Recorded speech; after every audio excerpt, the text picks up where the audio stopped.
Bonjour tout le monde.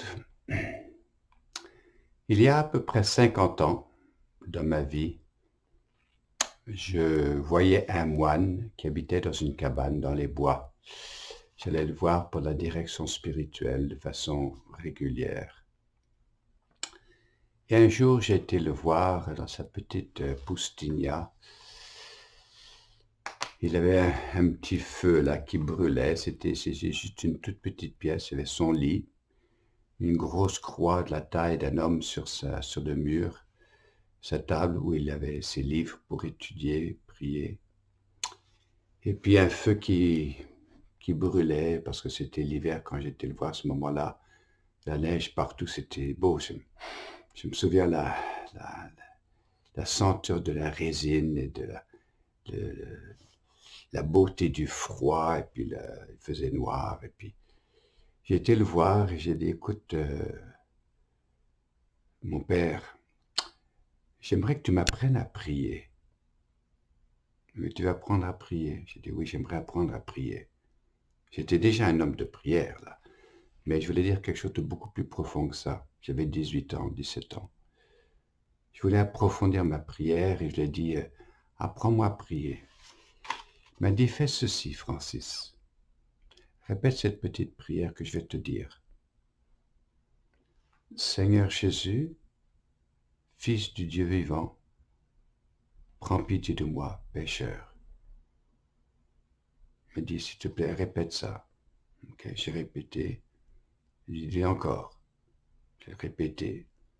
Seigneur Jésus, Fils du Dieu vivant, prends pitié de moi, pécheur. Il dit, bon, fais-le encore. Maintenant, fais que cette petite prière sorte de ta tête où tu la répètes. Seigneur Jésus, Fils du Dieu vivant, prends pitié de moi, pécheur. Et fais qu'elle devienne lourde, cette petite prière, et qu'elle commence à descendre.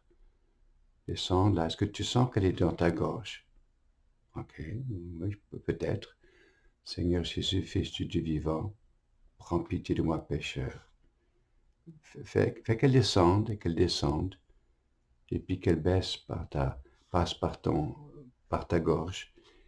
Et je veux qu'elle descende jusque dans ton cœur et qu'elle s'installe là doucement. Maintenant, continue. Seigneur Jésus, Fils du Dieu vivant, prends pitié de moi, pécheur. Ok, ça va. Bon, je ne sais pas si je le fais bien là.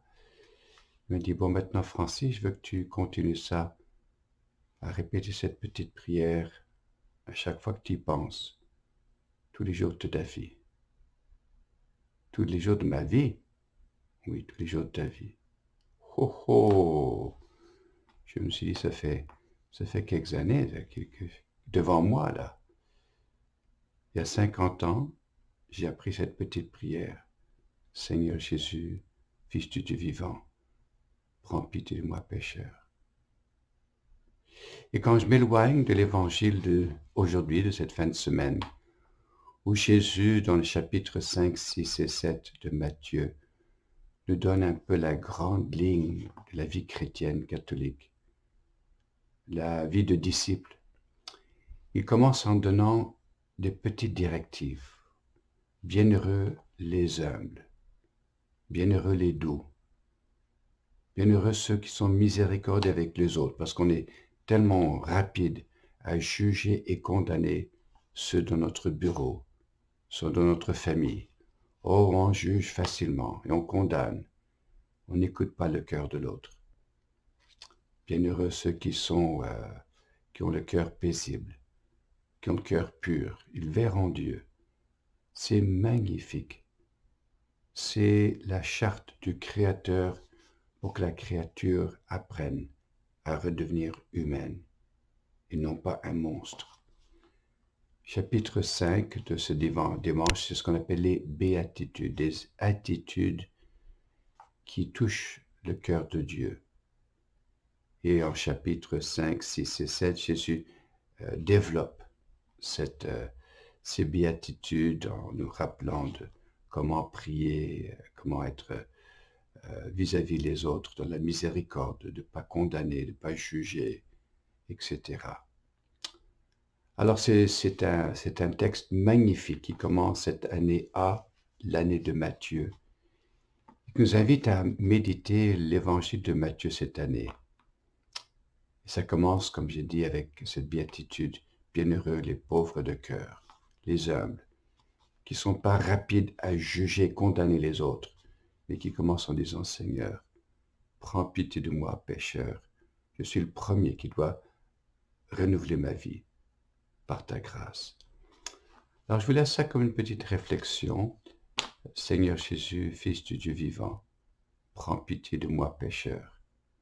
Essayez de prier ça aujourd'hui. Et si vous l'aimez, laissez-la tomber dans votre cœur. Et si elle y reste, ben priez-le jusqu'à la fin de votre vie. Avant de vous quitter, je vous dis que la semaine prochaine, dans l'infolettre, on va vous donner des nouvelles sur la question de l'église Saint-David et qu'est-ce qui se passe. Alors, si ça vous intéresse, soyez au diapason, car la semaine prochaine, nous allons vous donner des nouvelles. Alors, bonne journée, que le Seigneur vous bénisse abondamment. Seigneur Jésus, Fils du Dieu vivant, prends pitié de moi, pécheur.